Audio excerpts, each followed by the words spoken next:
सब लोग मेरे साथ नारा लगाइए। हम बोलेंगे बाबा साहब अम्बेडकर अमर रहे, तो आप लोग पीछे दोहराइएगा अमर रहे अमर रहे। बाबा साहब अम्बेडकर अमर रहे, बाबा साहब अम्बेडकर अमर रहे, बाबा साहब अम्बेडकर अमर रहे। आज रामपुर पंचायत में दलित टोला में अम्बेडकर जयंती समारोह में उपस्थित सभी हमारे राष्ट्रीय जनता दल के नेतागण, सभी हमारे पार्टी के कार्यकर्तागण, सभी पार्टी के पदाधिकारीगण और यहाँ रामपुर पंचायत से आए हुए सभी दलित समाज के हमारे बुजुर्ग अभिभावक, हमारी माताएं बहनें, हमारे नौजवान युवा साथी, सभी लोगों का आज के कार्यक्रम में आप लोगों का स्वागत करते हैं। आप सब लोगों का अभिनंदन करते हैं। आप लोग सब लोग जानते हैं कि बाबा साहब अम्बेडकर का क्या योगदान रहा इस देश के निर्माण को लेकर के। आज बाबा साहब अम्बेडकर को हर कोई जो है याद कर रहा है और आज हम लोगों ने तय किया, पूरे राष्ट्रीय जनता दल ने तय किया कि बिहार के हर एक पंचायत में हम सब लोग बाबा साहब का जयंती मनाएं, उनका माल्यार्पण चित्र पे करने का काम करें। इसी सिलसिले में हम भी अपने विधानसभा क्षेत्र अपने मालिकों के बीच यहाँ आकर के बाबा साहब का कार्यक्रम रखा गया है और हम लोग सब लोगों ने जो है माल्यार्पण किया। बाबा साहब अम्बेडकर जी ने देश के संविधान को लिखने का काम किया और देश का संविधान से ही देश चलता है। वही किताब है, वही पवित्र किताब है जिससे हमारा देश चला करता है। आज पूरा सम्मान और हम लोगों को संकल्प लेना चाहिए कि इस संविधान की रक्षा हम लोग जिंदगी भर रहते हुए करने का काम करें। संविधान है तो हम हैं, आप हैं, ये देश है। संविधान खत्म हो जाएगा तो देश टुकड़े टुकड़े पड़ जाएगा। इसलिए एक संविधान जो है वो पूरे देश को, हर जात को, हर धर्म को जोड़ने का काम करता है। इसलिए आज आप लोगों के बीच आकर के खुशी हुई और आप सब लोगों को बताते हैं कि जो बाबा साहब ने संविधान में आरक्षण दिया दलित भाइयों को, आदिवासी भाइयों को, आज वो आरक्षण जो है उसके बदौलत ही आज दलित समाज जो है मुख्यधारा में आने का काम हो रहा है। सामाजिक तौर पर कितना प्रताड़ना दलित समाज के लोगों ने झेलने का काम किया और बाबा साहब के काम को आगे बढ़ा करके जब लालू जी का सरकार बना तो उस समय भी जो है हम सब लोगों ने अति पिछड़ा समाज के हो, फिर मंडल कमीशन आया, मंडल कमीशन को लागू लालू जी ने करवाने का काम किया। 90 के दौर में पिछड़ों को भी आरक्षण मिला और जब हम लोगों का 17 महीने जब तेजस्वी उप मुख्यमंत्री था तो जाति आधारित गणना करा करके हम लोगों ने बिहार में आरक्षण की सीमा 65% बढ़ाने का काम किया। यानी 16% दलित भाई का, पिछड़ा भाई का, अति पिछड़ा भाई का, आदिवासी भाइयों का हम लोगों ने आरक्षण बढ़ाने का काम किया। आज बहुत लोगों को समझ में नहीं आता होगा आरक्षण। जितना सरकारी बहाली निकल रहा है, कॉलेज में दाखिला चाहिए, नौकरी चाहिए सरकारी, तो उसमें दलितों का आरक्षण तय है, उसमें पिछड़ों का आरक्षण तय है, अति पिछड़ों का आरक्षण तय है, आदिवासी भाइयों का आरक्षण तय है। आज आप लोगों को हम बताना चाहेंगे कि जो 16% हम लोगों ने आरक्षण बढ़ाया, आज लाखों के तादाद में तेजस्वी ने 5 लाख लोगों को नौकरी दिया पूरे बिहार में। 3.5 लाख नौकरी प्रक्रियाधीन हम लोग कराए। और जब बढ़ाए आरक्षण यानी दलित लोगों का हिस्सेदारी हमने बढ़ाने का काम किया, पिछड़े अति पिछड़ों का हिस्सेदारी बढ़ाने का काम किया। लेकिन भाजपा के आते ही, सरकार पलटते ही नीतीश जी धोखा दे करके हम लोगों को चले गए, भाजपा से हाथ मिला लिए। फिर अब भाजपा वाला आकर के आपके आरक्षण को फंसा देने का काम किया, कोर्ट कचहरी ले जाके। लेकिन आपकी लड़ाई को, उस आरक्षण की लड़ाई को हम लोग सदन में भी हम लोगों ने आवाज उठाया, सड़क पर भी उठा रहे हैं और कोर्ट न्यायालय में भी हम लोग जो है लड़ाई लड़ रहे हैं ताकि आपको अधिकार मिले। सोचिए 16% यानी लाखों के तादाद में नौकरी में नुकसान हो रहा है। एडमिशन कहीं कराना हो पढ़ाई लिखाई के लिए तो उसमें नुकसान हो रहा है। कहाँ कहाँ आप लोगों को नुकसान हो रहा है। 16% आप समझ लीजिए, लाखों के तादाद में। आज वो आरक्षण रहेगा तो लाखों में दलित हो, पिछड़ा हो, अति पिछड़ा समाज का हो, उसको नौकरी में, सरकारी नौकरी में हिस्सेदारी मिलेगी, उसको पढ़ाई लिखाई में हिस्सेदारी मिलेगी। लेकिन ये भाजपा के लोग आरक्षण खोर लोग हैं, ये लोग आरक्षण चोर लोग हैं, आपके आरक्षण को चुराने का काम कर रहे हैं। हम लोगों की लड़ाई है। लालू जी ने जब मुख्यमंत्री बने थे तो दलित टोला, दलित बस्तियों में जाते थे, लड़कियों लोग के बाल कटवाते थे, नहलाते थे, अब बोलते थे पढ़ना लिखना सीखो। एक गाय चराने वाले, भैंस चराने वाले, आप सब लोग मिलकर के, जूता सीने वाले, चूहा पकड़ने वाले, भेड़ चराने वाले, बकरी चराने वाले, सब लोग जो है पढ़ना लिखना सीखो। इसलिए पढ़ना लिखना दलित समाज के लोगों को, यही अंबेडकर जी चाहते थे कि पूरा देश हमारा जो सबसे अंतिम पैदान पे समाज पे खड़ा जो व्यक्ति है, जो दलित है, सबसे गरीब दलित है, उसको मुख्यधारा में लाना है तो उसको शिक्षित बनाना पड़ेगा। आज कुछ सामंतवादी लोग जो हैं, जो भाजपा वाले लोग हैं, वो नहीं चाहते कि गरीब का बच्चा पढ़ लिख ले, गरीब के बच्चा को नौकरी मिले।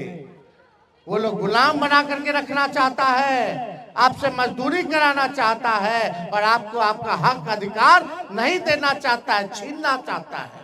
इसके खिलाफ हम लोगों की लड़ाई है। इसलिए जब तक पिछड़ा दलित भाई सब एकजुट नहीं होगा, तब तक जो है आप इस लड़ाई को नहीं जीत सकते। क्या हमारा दलित भाई समाज का लोग लड़का पढ़ेगा कि नहीं पढ़ेगा? पढ़ाई होना चाहिए कि नहीं होना चाहिए? नौकरी मिलना चाहिए कि नहीं मिलना चाहिए? सामाजिक तौर पे सम्मान मिलना चाहिए कि नहीं मिलना चाहिए? राजनीति में भागीदारी मिलना चाहिए कि नहीं मिलना चाहिए? हम लोग सब लोग एक समान हैं। लालू जी गरीबों के नेता है, पिछड़ा, दलित, अति पिछड़ा, आदिवासी, हम लोगों ने सर्वे कराया तो सबसे गरीब यही लोग हैं। ठेला चलाने वाला, नाला साफ करने वाला, रिक्शा चलाने वाला, दिहाड़ी मजदूर हो, सब लोग, ये लोग कौन लोग हैं? ये सब ज्यादातर मिलेंगे पिछड़ा समाज के मिलेंगे, दलित समाज के मिलेंगे, आदिवासी समाज के मिलेंगे, जो काम करने के लिए दूसरा राज्य भी चला जाता है। कौन लोग हैं ये लोग? उन लोगों के लिए तुमने घर क्यों नहीं बनाया? उन लोगों के लिए तुमने जमीन क्यों नहीं दी जो भूमिहीन है? उन लोगों को आपने क्या दिया? इसीलिए ना हम लोग जाति जनगणना कराए। काहे कराए? हम लोगों ने तय किया, जब हम लोगों की सरकार 17 महीने थी, आरक्षण तो बढ़ाए, और हम लोगों ने तय किया कि कोई अगर गरीब परिवार में, पता चला कि 94 लाख ऐसा परिवार पूरे बिहार में है जो गरीबी रेखा से नीचे आते, यानी 6,000 रुपया से भी कम जो है उनको मिलता है। तो तेजस्वी हम लोगों ने कानून बनवाया कि भाई जो भूमिहीन है, जिसको कोई जमीन नहीं है, उसको 1 लाख रुपया का सहयोग हम लोग करेंगे, सरकार करेगी। जिसको पक्का मकान नहीं है, जमीन है, झोपड़पट्टी है, उसको पक्का मकान बनाने के लिए 1,20,000 रुपया दिलवाएंगे। और जिसके घर में नौकरी नहीं है, कुछ नहीं है, उसको 2 लाख रुपया का सहयोग हमारी सरकार करेगी। इतने में हमारे चाचा जी पलट गए, भाजपा आ गई। अब भाजपा कहला चाहिए कि दलित पिछड़ा जो गरीब लोग हैं उसका मकान बने, उसका जमीन बने, जमीन मिले, उसको जो नौकरी नहीं 2 लाख रुपया मिले, आज भी वो कानून पढ़ा रहेगा। किसी गरीब को जमीन नहीं मिल रहा है, किसी गरीब का पक्का मकान नहीं बन रहा, किसी को 2 लाख रुपया नहीं मिल रहा है तो बताइए, ये हम लोग रहते अब तक तो सबसे पहले पिछड़ा दलित लोगों को, आदिवासी भाइयों लोगों को ये हम लोग दिलवाने का काम करते हैं। हम आप सब लोगों से कहना चाहते हैं कि एक मौका आप लोग हमारी सरकार को दीजिएगा। जो जाति जनगणना हम लोगों ने कराया है और जो हम लोगों ने नियम बनाया है कि भूमिहीन को जमीन के लिए सहायता, पक्का मकान बनाने का सहायता, और जिसके घर में नौकरी रोजगार नहीं उसको 2 लाख रुपया दिलवाने का हम लोग काम करेंगे जब आप लोग सरकार राष्ट्रीय जनता दल और महागठबंधन का बनाने का काम कीजिएगा। और यही नहीं, माताएं बहनों के लिए जब हम लोगों की सरकार बनेगी तो हर महीना माताएं बहनों को 2500 रुपया खाता में देंगे हर महीने। आज वृद्धा पेंशन, विधवा पेंशन कितना मिलता है? 400 रुपया मिलता है, वो भी नहीं मिलता है, वो भी नहीं मिलता है, समय पे नहीं मिलता है। हम लोगों की सरकार बनेगी तो 400 रुपया से बढ़ा करके 1500 रुपया हम लोग विधवा पेंशन और वृद्धा पेंशन हम लोग करने का काम करेंगे। दिव्यांगों का पेंशन 400 से बढ़ा करके 1500 रुपया हम लोग करने का काम करेंगे। गैस सिलेंडर अभी बढ़ गया कि नहीं? महंगा और हो गया। पेट्रोल डीजल महंगा हो गया। हम लोगों ने तय किया कि गैस सिलेंडर जो 1200 रुपया में मिल रहा है उसको हमारी सरकार बनेगी तो 500 रुपया हम लोग करने का काम करेंगे। और यही नहीं, 200 यूनिट फ्री में बिजली, हर घर आप लोगों को 200 यूनिट फ्री में बिजली, यानी 1500 का बिल अगर आएगा तो माफ हम लोग कर देंगे बिजली का। ये हम लोग करने जा रहे हैं। लाखों के तादाद में नौकरियां तो मिलेंगी, बहालियां होंगी, कोई पेपर लीक नहीं होगा, आपको आपका अधिकार मिलेगा, आपको सम्मान मिलेगा। इसलिए हम लोग गरीबों का पार्टी है, भाजपा वाला अमीरों का पार्टी है। गरीब किसान का कर्ज माफ नहीं होता है, लेकिन अमीर लोगों का, जो बड़े बड़े लोग हैं उन लोगों को कर्जा माफ कर दिया जाता है। इसलिए आज आप सब लोग, राघोपुर की जनता, आप लोगों ने हमेशा लालू जी को, हमारे पिता हमारी माँ को और हमको लगातार आप लोगों ने आशीर्वाद देने का काम किया। लेकिन समझने की बात है कि 20 साल से हम लोग विपक्ष में, सरकार में नहीं है। हम लोग सरकार में आए तो केवल 17 महीने के लिए आए, और वो भी हम लोग का सरकार मुख्यमंत्री नीतीश कुमार थे। सबसे बड़ा पार्टी हम लोगों का, मुख्यमंत्री उन लोगों का। जिस दिन आपका अपना मुख्यमंत्री होगा, आपका गरीब का सरकार होगा, तब जाकर के गरीबों का कल्याण होगा, आप सब लोगों का विकास होगा, संपन्न होगा। इसलिए एकजुट होकर के सभी भाइयों से अपील करेंगे कि मिलजुल करके एकदम रहना है, किसी गरीब को सताना नहीं है। सब यही हम लोगों के मालिक हैं, यही हमारी ताकत है। इसलिए हम अपने समाज के लोगों में से कहना चाहते हैं, सभी पार्टी के नेता, हमारे पदाधिकारियों से भी कहना चाहते हैं कि दलितों को सीने से लगाने का काम कीजिए, गरीबों को सीने से लगाने का काम कीजिए, उनको मान सम्मान दीजिए। और उनको मान सम्मान जिस दिन मिलेगा, कोई माई का लाल नहीं है जो आपकी सरकार आने से कोई रोक दे। सबको जोड़ करके चलिए, एक रहिए, गरीबों का रक्षा कीजिए। अगर किसी के साथ अन्याय हो रहा है तो उसके लिए आप खड़े रहिए कि हमारा गरीब पे जुल्म मत ढाओ, नहीं तो सामंती और हम लोगों में क्या फर्क रहेगा। जो आपके बाप दादा, पिछड़ों के बाप दादाओं ने जो झेला, काम झेला लोगों ने, आज दलित समाज का कोई व्यक्ति अगर मंदिर चला जाए तो बोलता है कि मंदिर में मत घुसो, प्रवेश मत करो। जरूरी है कि हम लोगों को अपनी मानसिकता को बदलने का, हम सब लोग इंसान हैं। आपका भी 2 हाथ है, हमारा भी 2 हाथ है, आपका भी 2 पैर है, हमारा भी 2 पैर है, एगो सिर है, 2 आंख है, एगो नाक है, 2 कान है, सबका है कि नहीं है? इंसान है ना भाई। जब तक इंसान नहीं बनेगा, इंसानियत को नहीं मानिएगा, मान सम्मान नहीं दीजिएगा, नहीं तो आपके ऊपर वाला आप पे झुंडाएगा, आपके ऊपर वाला आप पे झुंडाएगा। क्या हमारा आने वाला पीढ़ी सीखेगा?